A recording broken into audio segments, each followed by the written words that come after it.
Welcome everyone. Welcome to another episode of wealth talk by వివేకం. So, ఈ వారం I am sure investors, traders అందరూ మార్కెట్‌ని చూసే ప్రతి ఒక్క వ్యక్తి గూడా అంటే ఆసక్తిగా చూస్తా ఉన్నారు. ఆఫ్‌కోర్స్ నిఫ్టీ ఇప్పుడు 10% కరెక్షన్ టెరిటరీకు వచ్చేసినట్టు గూడా మనం చూసున్నాం. అంటే 10% కరెక్షన్ ఫ్రమ్ పీక్ అన్నప్పుడు 10% రాదర్ డ్రాప్ ఫ్రమ్ పీక్ అన్నప్పుడు కరెక్షన్ టెరిటరీ అంటాం.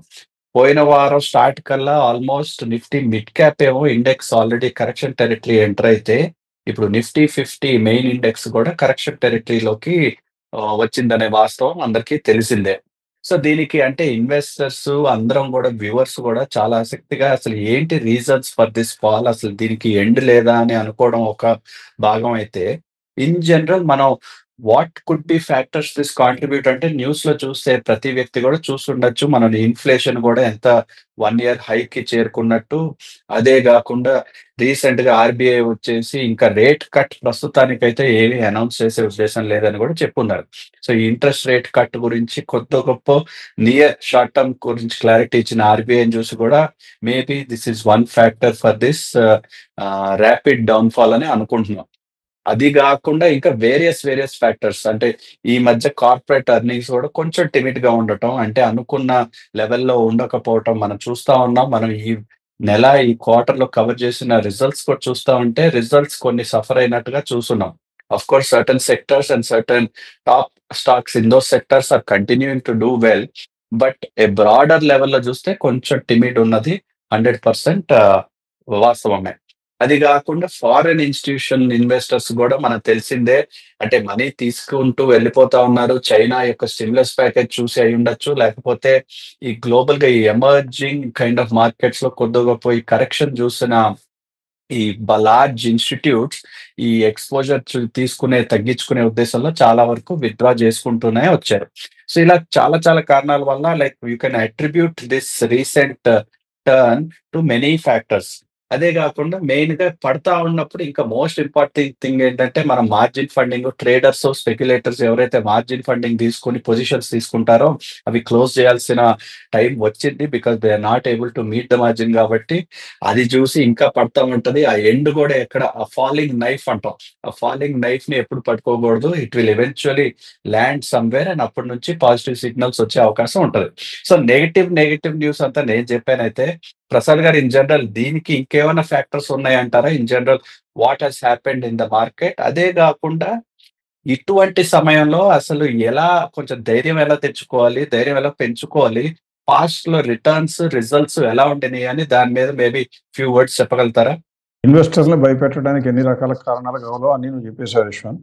ఇప్పుడు ప్రస్తుతం ప్రజల మనసులో ఉండే మాట ఏంటంటే, ఎక్కువ మంది భయపడుతున్నారని అనిపిస్తుంది మనకి. కానీ నిజానికి భయపడుతున్నారా అంటే, ఉదాహరణకి లాస్ట్ అక్టోబర్ మంత్‌లోనే గనక మ్యూచువల్ ఫండ్‌లోకి వచ్చిన ఇన్‌ఫ్లోస్ చూస్తే ఏమీ తగ్గలేదు. అంటే ప్రతి ఒక్కళ్ళు కూడా ఇండియాలో ఏం జరిగిందంటే ఈ మధ్య కాలంలో ఇన్వెస్టింగ్ హ్యాబిట్స్ మారటంతో middle income group, higher middle income గ్రూప్‌లో కూడా ఎక్కువ మంది ఫైనాన్షియల్ సెక్యూరిటీస్‌లో ఇన్వెస్ట్ చేయటం. అందుకే more than 20 crores mutual fund portfolios కూడా ఇండియాలో క్రియేట్ అవ్వడం చూడటం జరిగింది. అందువల్ల తగ్గిన ప్రతిసారి ఆపర్చునిటీ అనుకుని ఇన్వెస్టర్లు ఇన్వెస్ట్ చేస్తున్నారు. అది మంచిదా? కాదా? అని చెప్పాలి అంటే మనం చెప్పాల్సింది ఏంటంటే, కేవలం మన ఒక్కళ్ళ ఇండికేషనే కాకుండా ఇప్పుడు నువ్వు చెప్పిన ఫ్యాక్టర్స్ లాగానే కొన్ని పాజిటివ్ ఫ్యాక్టర్స్ కూడా మనం గమనించాలి.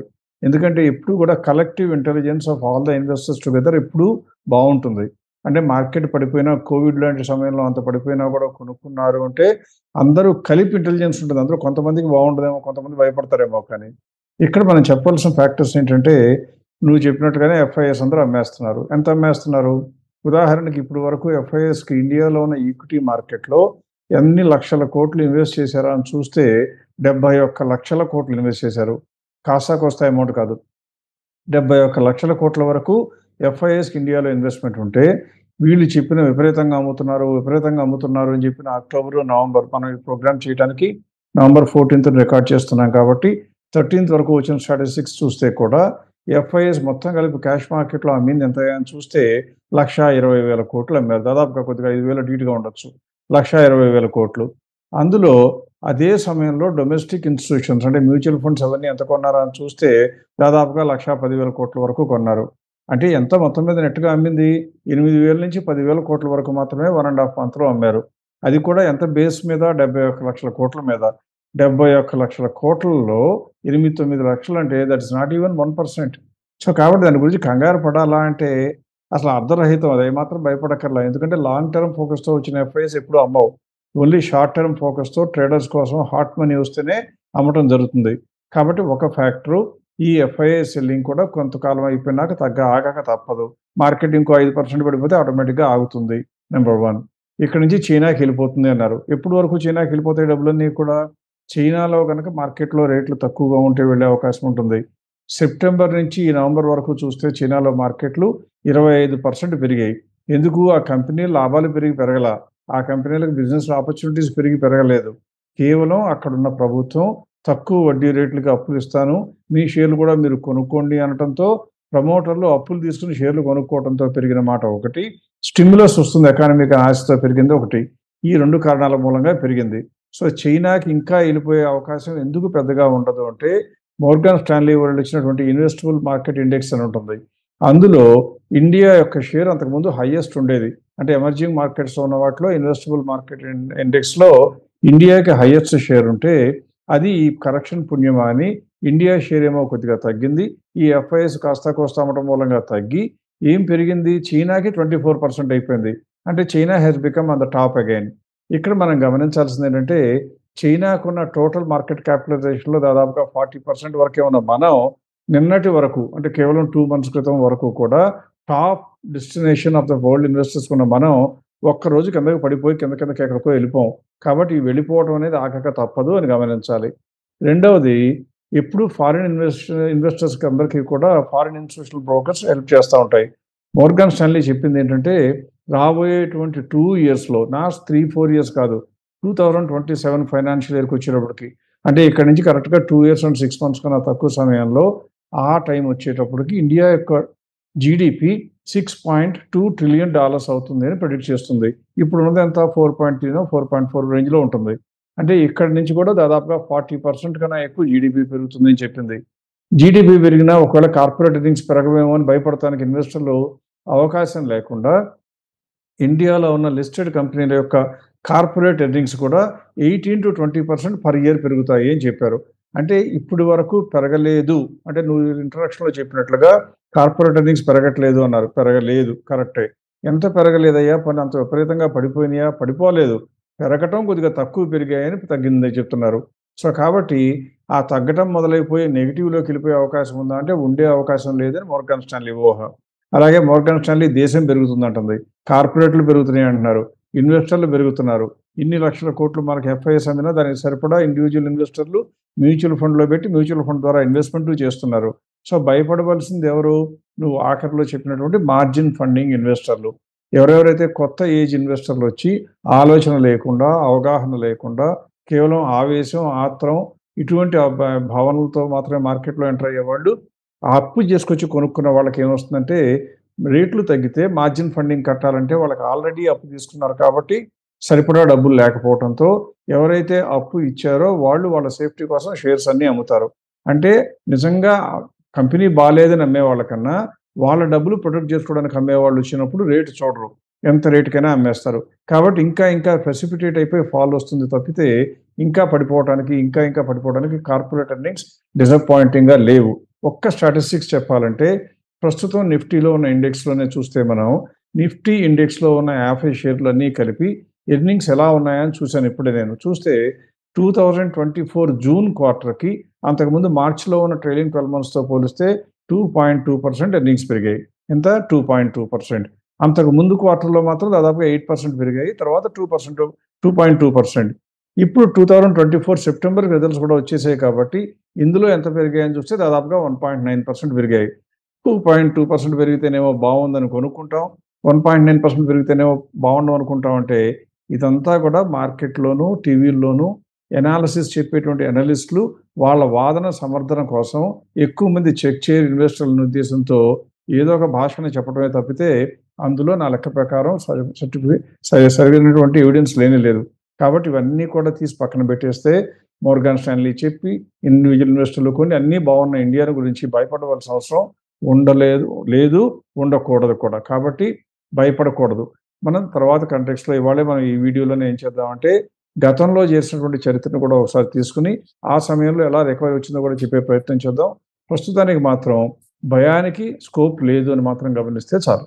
రైట్ అండి. విత్ థాట్ ఒక కొద్దో గొప్పో హోలిస్టిక్ పిక్చర్ అంటే హోలిస్టిక్ వ్యూ అసలు ఇండియా ఎక్కడుంది? మన ఎకానమీ ఎలా ఉంది? కరెంట్ కైండ్ ఆఫ్ సిట్యుయేషన్‌ని కాంటెక్స్ట్‌లో తీసుకొని నిర్ణయాలు తీసుకోవాలే గాని, నీ జర్క్ రియాక్షన్స్ అంటే ఇప్పుడు పడింది గదా!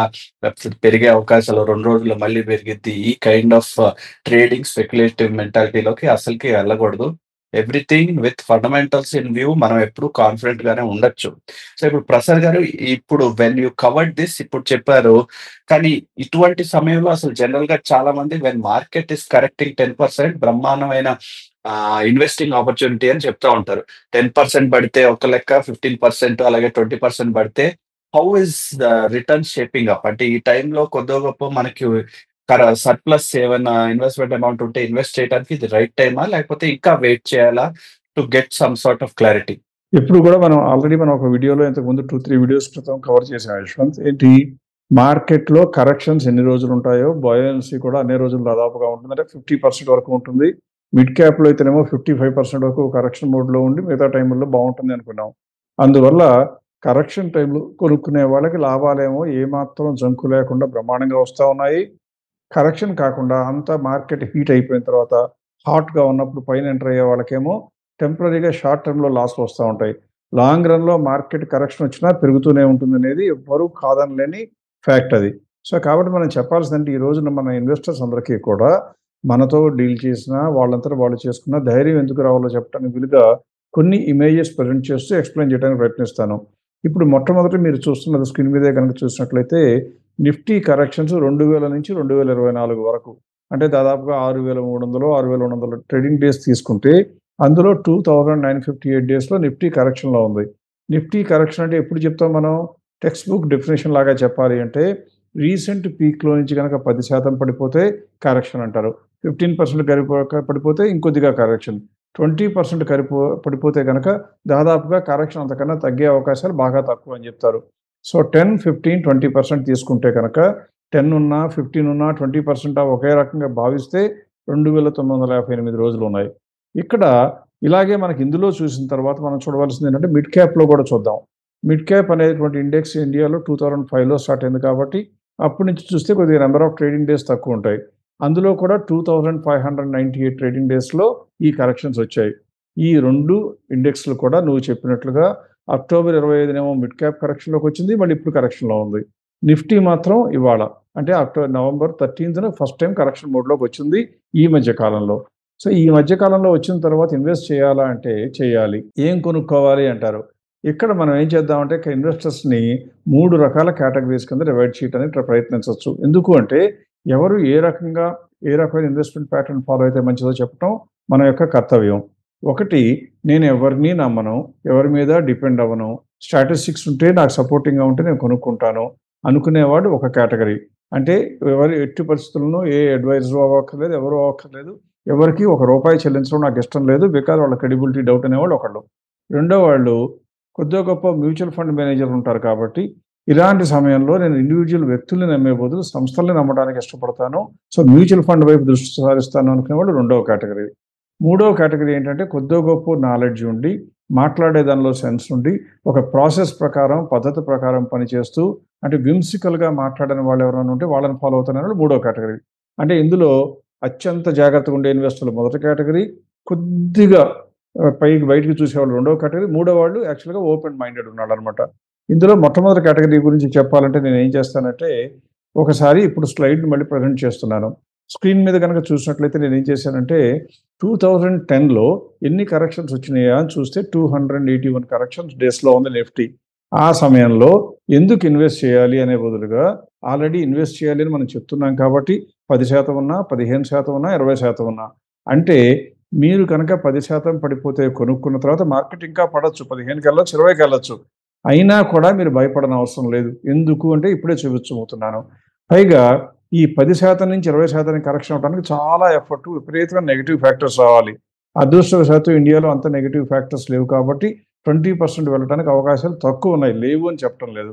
వెళ్ళినా కూడా కంగారు ఎందుకు పడక్కర్లేదు అంటే, మీరు ఇప్పుడు స్క్రీన్ మీదే గనక చూసినట్లయితే 2010లో కరెక్షన్స్ వచ్చినప్పుడు నిఫ్టీ ఏ లెవెల్‌లో ఉండిందో స్క్రీన్ మీద చూపిస్తున్నాను. అందులో మీరు చూస్తే 5066 లేదా 5100 ఆ రేంజ్‌లో కొద్దిగా 5200 రేంజ్‌లో ఉన్న ఇండెక్స్ ఆ తరువాత 5 సంవత్సరాల పాటు అంటే మార్కెట్ మీద, దేశం మీద, దేశం యొక్క ఎకానమీ మీద నమ్మకం ఉన్నవాళ్ళు కేవలం ఇండెక్సే. ఏ ఒక్క వ్యక్తిని నమ్మనవసరం లేకుండా కొనుక్కొని ఉంచుకుంటే కూడా అది 2015కి ఎంతొచ్చిందా అని చూస్తే 8318 ఆర్ 8400 అంటే 3400 అంటే 5 సంవత్సరాల్లో 75% పెరిగింది. ఇది కూడా కేవలం నిఫ్టీయే చూస్తే. ఒకవేళ గనక నిఫ్టీ కొనుక్కోవాలి అంటే ఒకటి మీరు మ్యూచువల్ ఫండ్స్ కొనుక్కోవచ్చు. ఇంకొకటి నిఫ్టీ బీస్ అది కూడా mutual funday exchange traded fund అంటాం. అదైనా కొనుక్కోవచ్చు. అందులో గనక కొనుక్కున్నట్లయితే దాదాపుగా 16%, 15% వరకు రిటర్న్స్ ఈ సమయంలో వచ్చాయి. అంటే మీరేమర్థం చేసుకోవాలి? మీరు ఆశిస్తున్న రిటర్న్ కనుక ఇండెక్స్ పడిపోయినప్పుడు కొనుక్కుంటే 14, 15, 12%, 12-15, 16% లోపలుంటే చాలు అనుకుంటే ఎవ్వరి సహాయం మీకు అక్కర్లా. నిఫ్టీ బీస్ కొనుక్కున్నా కూడా మీకొస్తుంది. కాకపోతే మీ పొరుగువారు ఎక్కువ సంపాదిస్తే వాళ్ళ గురించి అసూయ పడకూడదు, బాధ పడకూడదు. అలాగే ఇంకా కొద్దిగా ఓపెన్ మైండ్ ఉన్నవాళ్ళు ఇంకా ఎక్కువ సంపాదిస్తే వాళ్ళు తీసుకున్న రిస్క్‌కి వాళ్ళకి రివార్డ్ వచ్చిందనుకోవాలి కానీ, మీకు మాత్రం రాలేదని బాధపడటం సమంజసం కాదు. సో, నా ఉద్దేశం ప్రకారం ఇండెక్స్ పడిపోయినప్పుడు కొనుక్కోవటానికి ఎందుకు సపోర్ట్ అంటే ఇది ఒక రీజన్. ఇప్పుడు నేనేం చేస్తానంటే కేవలం ఒక్క సంవత్సరమే తీసుకోవటం ఎందుకండి? ఒకవేళ అలా కాకుండా ఇంకొకసారి కూడా చూద్దామంటే, అంటే 2010లో ఫాల్ వచ్చినప్పుడు కొనుక్కొని 10 సంవత్సరాలు ఉంచుకున్నాం అనుకోండి ఎంతయిపోయింది? 5000 ఉన్న ఇండెక్స్ ఇప్పుడు 10,800కి వెళ్ళిపోయింది 2019కి. అంటే డబుల్ కన్నా ఎక్కువైపోయింది. So, the percentage of growth is undisputed. అది ఒకటి. ఇప్పుడు సేఫ్ ఇన్వెస్టర్స్ గురించి మాట్లాడాం కాబట్టి యశ్వంత్ రెండవ కేటగరీ గురించి మాట్లాడదాం. ఎవరైతే కొద్దిగా ఓపెన్‌గా ఉండి మ్యూచువల్ ఫండ్స్ అయినా కొనుక్కోవడానికి నాకు ధైర్యం ఉంటుంది. కొద్దిగా మ్యూచువల్ ఫండ్స్ చూస్తాను అంటే మీరు 100కి 100 పాళ్ళు గుర్తుంచుకోవాల్సిన అంశం ఇలా కరెక్షన్ వచ్చినప్పుడు మ్యూచువల్ ఫండ్‌లో కొనుక్కుంటే మ్యూచువల్ ఫండ్స్ 90 పాళ్ళు ఇండెక్స్ కన్నా బెటర్ రిటర్న్స్ ఇస్తాయి. అన్నీ కాదు కొద్దిగా మెరుగైనవి. అక్కడ కొద్దో గొప్పో మీకు ఇన్‌పుట్ ఉండాలి. అంటే ఎవరైనా ఒక అడ్వైజరో, మంచి డిస్ట్రిబ్యూటర్‌ని మీకు నమ్మకం కుదిరితే వాళ్ళు లేదా క్రెడెన్షియల్స్ ఎస్టాబ్లిష్ చేసుకున్న వాళ్ళ సలహా పొందితే ఎలా ఉంటుందో చూపించడానికి 2010 నుంచి 2019 వరకు గనక మ్యూచువల్ ఫండ్స్‌లో పెట్టేసి గమ్మునుంటే అంటే ఏమాత్రం మార్చకుండా నేను అలాగే ఉంచుకుంటానంటే ఎంత రిటర్న్స్ వచ్చినాయో చూపిస్తున్నాను. ఇప్పుడు మీరు ఆ సమయంలో చూస్తే నిఫ్టీ 10.89% రిటర్న్ ఇచ్చింది.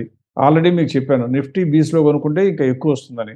ఒకవేళ లేకపోయినా 11% ఏమో నిఫ్టీ రిటర్న్ ఇస్తే ఆ సమయంలో దాని ప్రక్కనే మ్యూచువల్ ఫండ్ సీఏజీఆర్ అని కనపడుతుంది చూడండి. అందులో మీకెన్ని దాదాపుగా 3, 4, 7 మ్యూచువల్ ఫండ్స్ ఇచ్చాను. ఎప్పుడు కూడా మార్కెట్ పడిపోయినప్పుడు రికవరీ అయ్యేటప్పుడు నేను ఎన్నో సార్లు చెప్తూ ఉంటాను. మిడ్ క్యాప్ ఫాస్ట్‌గా పెరుగుతుంది. మిడ్ క్యాప్ ఫాస్ట్‌గా పెరుగుతుందని. సో, నిఫ్టీలో కరెక్షన్ వచ్చినా సరే మీరు మిడ్ క్యాప్ మ్యూచువల్ ఫండ్స్ కొనుక్కుంటే ఇక్కడ మీకు చూపిస్తున్నట్లుగా ఒక mutual fund Aditya Birla Sun Life అన్నిటికన్నా తక్కువ ఉన్నది అదే 11% ఇచ్చింది. ఇండెక్స్‌తో సమానంగా. డీఎస్‌పీ మిడ్ క్యాప్ అయితే 15%, హెచ్‌డీఎఫ్‌సీ మిడ్ క్యాప్ అయితే 16%, ఐసీఐసీఐ అయితే మాత్రం కేవలం 12.61, ఎస్బీఐ మాగ్నమ్ అయితే 13.5, టాటా మిడ్ క్యాప్ అయితే 14.64, యూటీఐ మిడ్ క్యాప్ కూడా 14% రిటర్న్ ఇచ్చింది. అంటే ఇక్కడ మీరు చేయవలసిందేంటి? నిఫ్టీ ఎలా అయితే కొనుక్కుని అట్టే పెట్టుకుంటారో మ్యూచువల్ ఫండ్స్ కూడా కొని అట్టే పెట్టుకున్నా కూడా ఈ సమయంలో మీకు టాక్స్ రాకముందు ఇంత రిటర్న్స్ వచ్చాయి. దీన్ని బట్టి మీకు అర్థమయ్యేదేంటి? మీ ఆలోచన పరిధి, మీ యొక్క ధైర్యాన్ని బట్టి మీకొచ్చే రిటర్న్స్ ఖచ్చితంగా డిపెండ్ అయ్యి ఉంటాయి. అందువల్ల మ్యూచువల్ ఫండ్స్ కొనుక్కుంటే ఎక్కువొచ్చాయని చెప్పక తప్పదు. 2010 నుంచి 19 వరకు 10 ఇయర్స్‌కి మ్యూచువల్ ఫండ్స్ చూసాం కాబట్టి, ఆ పీరియడ్ బదులుగా ఇప్పుడేం చేద్దామంటే ఇంకొక 10 ఇయర్ పీరియడ్ 2015లో కూడా కరెక్షన్స్ వచ్చాయి కాబట్టి, 2015లో వచ్చిన కరెక్షన్ నుంచి కూడా ఒకసారి చూస్తే దాదాపుగా 8, 9 మ్యూచువల్ ఫండ్స్ మీకివ్వటం జరిగింది. ఈ సమయంలో నిఫ్టీయే 15.46 వస్తే మ్యూచువల్ ఫండ్స్ ఎలా వచ్చాయో మీరు చూసినట్లయితే ఆదిత్య బిర్లా సన్ లైఫ్ మళ్ళీ ఇండెక్స్‌తో సమానంగా 15.89, యాక్సిస్ అయితే 18%, డీఎస్‌పీ మిడ్ క్యాప్ అయితే 17%, హెచ్‌డీఎఫ్‌సీ అయితే 19.92% ఇలా ఇవన్నీ కూడా మంచి మంచి రిటర్న్స్ ఇచ్చాయి. సో, సారాంశం ఏంటంటే నిఫ్టీలో కరెక్షన్ వచ్చినప్పుడు మ్యూచువల్ ఫండ్స్ కూడా మంచి రిటర్న్స్ ఇస్తాయి స్టార్ట్ చేసి ఇన్వెస్ట్ చేసుకుంటూ అలాగే ఉంచుతాయి. కాబట్టి ఎవరిని గురించి నమ్మాలి అంటే మీరు గుర్తుంచుకోవాల్సిందల్లా కూడా ఎప్పుడూ మీ యొక్క మ్యూచువల్ ఫండ్స్ పోర్ట్‌ఫోలియోని కొనుక్కొని ఉంచుకుంటే కూడా మంచి లాభాలు నిఫ్టీ కన్నా ఎక్కువిస్తాయి. సో, లాభం రావటానికి అవకాశాలు మీ దగ్గర ఎప్పుడూ తెరుచుకునే ఉంటాయి. ఇప్పుడు ఆఖరిగా మనం ఏం చేద్దామంటే, ఒకవేళ కనుక ఇండెక్స్‌ని కాకుండా అలా మ్యూచువల్ ఫండ్స్ కాకుండా మనం గనక ప్రాసెస్‌ని నమ్ముకుంటే ఎలా ఉండేదో కూడా తెలుసుకునే ప్రయత్నం చేయాలి. ఒకవేళ గనక 2010లోనే మనం కొనుక్కున్నట్లయితే 2010లో కరెక్షన్ వచ్చినప్పుడు గనక మనకు ఆల్రెడీ కన్సిడర్ చేసేవి నిఫ్టీ కొనుక్కుంటే, మ్యూచువల్ ఫండ్స్ కొనుక్కుంటే. దాని బదులుగా ప్రాసెస్ని నమ్ముకుని అంటే మంచి కంపెనీలే కొనుక్కోవటం, అవి మంచిగా ఉన్నంత కాలమే ఉంచుకోవటం, అవి మనం అనుకున్న అంచనా కట్టిన ఫెయిర్ ప్రైస్ వస్తే అమ్మేసి ఆ క్యాష్‌ని మళ్ళీ ఇన్వెస్ట్ చేసుకోవటం. అలా చేస్తూ పోతున్నట్లయితే అదే ప్రాసెస్. అందులో ఎవరి గొప్పతనమో, ఎవరి యొక్క బ్రహ్మాండమైన మెరిటోరియస్ క్రెడెన్షియల్స్ ఏమి ఉండవు. ఇక్కడ కావాల్సిందల్లా ప్రాసెస్ డిఫైన్ చేయబడాలి. ఆ ప్రాసెస్‌ని రెగ్యులర్‌గా ఫాలో అవ్వాలి. అలా చేసినట్లయితే 2010లో మొదలుపెట్టినటువంటి కరెక్షన్ వచ్చినప్పుడు కొనుక్కొని ఉంచితే మీకు టేబుల్ మీద స్క్రీన్ మీద కనపడుతున్నట్లుగా మార్చి 2010లో కొనుక్కుంటే ఎంత రిటర్న్స్ వచ్చాయా అని చూస్తుంటే ఒక టైంలో అంటే 5 ఏళ్లకు వచ్చేటప్పటికి 26% దాదాపుగా 26% కన్నా ఎక్కువ ప్రతి ఇన్వెస్టర్‌కి after tax, after charges, after everything అంటే after brokerage, after charges, after expenses కూడా దాదాపుగా 20% వరకు వచ్చింది. అంటే ఇప్పటి వరకు చూసిన నిఫ్టీ కన్నా, దాని తర్వాత చూసిన మ్యూచువల్ ఫండ్స్ కన్నా కూడా బెటర్ ఎక్కువ ఆపర్చునిటీ వచ్చింది. అది ఇప్పటి వరకు ఉంటే ఎంతో కూడా మీకు చూపించడానికి వీలుగా టిల్ నౌ అంటే దాదాపుగా లేటెస్ట్‌గా నవంబర్ వరకు ఉంచితే కూడా ఎంత కాంపౌండెడ్ యాన్యువల్ గ్రోత్ రేట్ వచ్చిందో చూపించడం జరిగింది. ఇప్పుడు 2010లో ఏమైనా అదృష్టం ఉందేమో ఈ ప్రాసెస్ అనుకోవటానికి వీలు లేకుండా ఇంతకుముందు మనం కన్సిడర్ చేసిన 2015 కరెక్షన్‌లో కొనుక్కుంటే ఏమైందో చూద్దాం.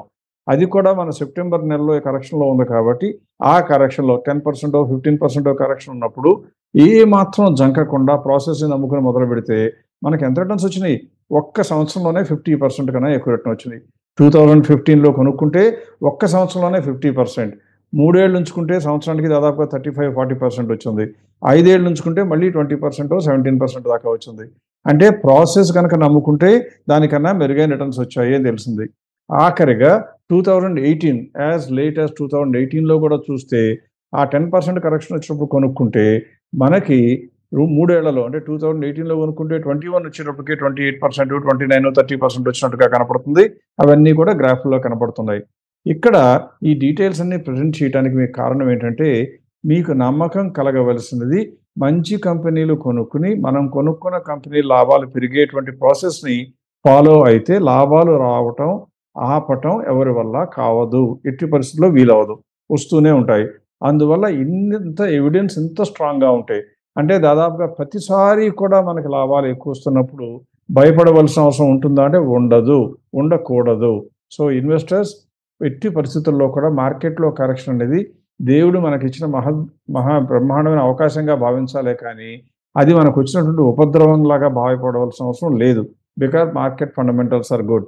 ఆఖరిగా ఒక మాట ఎందుకు ఇండియా గ్రోత్ గురించి నాకు ఇంకా నమ్మకం కూడా బాగా ఉంటుందంటే, ఇండియాలో ఉన్న సెంట్రల్ గవర్నమెంటు జార్ఖండ్, మహారాష్ట్ర ఎలక్షన్స్‌లో ఉండటం మూలంగా ఈ సంవత్సరంలోనే మొదట్లో ఎలక్షన్‌లు రావటం మూలంగా వాళ్ళ యొక్క క్యాపెక్స్ సైకిల్ తగ్గటంతో 50% కూడా మొట్టమొదటి 7 నెలల్లో ఖర్చు పెట్టలేదు.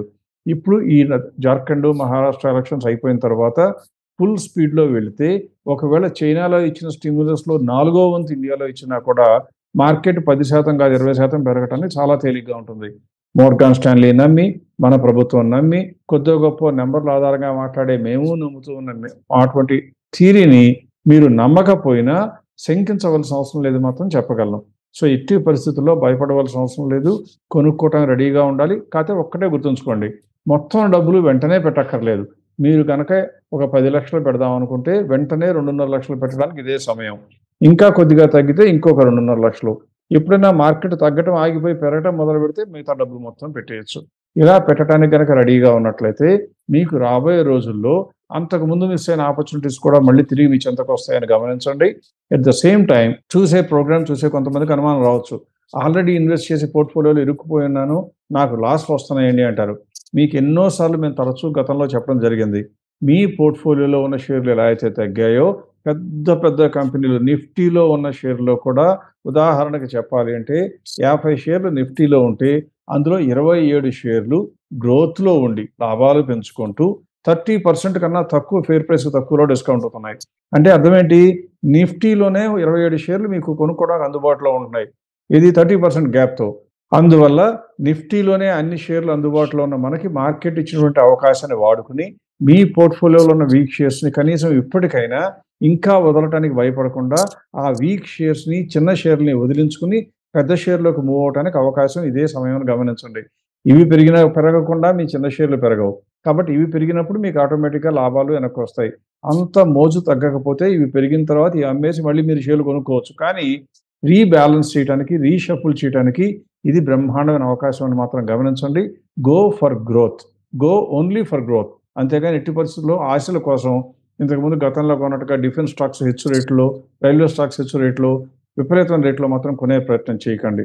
నెక్స్ట్ వీక్ వీడియోలో ఇండస్ట్రీల పరంగా తీసుకుని, ఇండస్ట్రీలో లాభాలు తగ్గకపోయినా రేట్లు తగ్గాయి కాబట్టి వాటి గురించి ప్రజెంట్ చేయడానికి ప్రయత్నిస్తాం. రైట్ అండి. సో, ప్రసాద్ గారు చెప్పినట్టుగా నిఫ్టీ 50 అట్‌లీస్ట్ కరెక్షన్ టెరిటరీకి రావటం వితిన్ దిస్ లాస్ట్ 4 ఇయర్స్ మొదటిసారి కాబట్టి, అంటే ఈ మధ్య కాలంలో వచ్చిన ఇన్వెస్టర్స్‌కి ఇది కొత్త గాని, అంటే సీజన్డ్ ఇన్వెస్టర్, సీజన్డ్ ఎక్స్‌పీరియన్స్ ఉన్న స్టాక్ మార్కెట్‌లో 10 ఏళ్ళో లేకపోతే 8, 10, 20 ఏళ్ళు ఉన్నోళ్ళకి most of this is normal. So, మీరు గూడా అంతే అటెన్షన్ ఇవ్వండి. Don't try to get into unnecessary activities of trying to, అంటే కొంచెం తక్కువ సమయంలో ఎక్కువ సంపాదించేద్దాం, ఎక్కువ మార్జిన్ తీసేసుకొని ఇంక ఇక్కడ నుంచి ఏం తగ్గిద్దిలేండి అని ఇంకా పొజిషన్స్ పెంచుకునే ఉద్దేశం మాత్రం తప్పకుండా చేయొద్దు. Trust the fundamentals and trust something like a process. అప్పుడు మీరు గూడా కంఫర్టబుల్‌గా రిటర్న్స్ చేజ్ చేసుకుంటూ మీ దగ్గరికే వస్తాయి.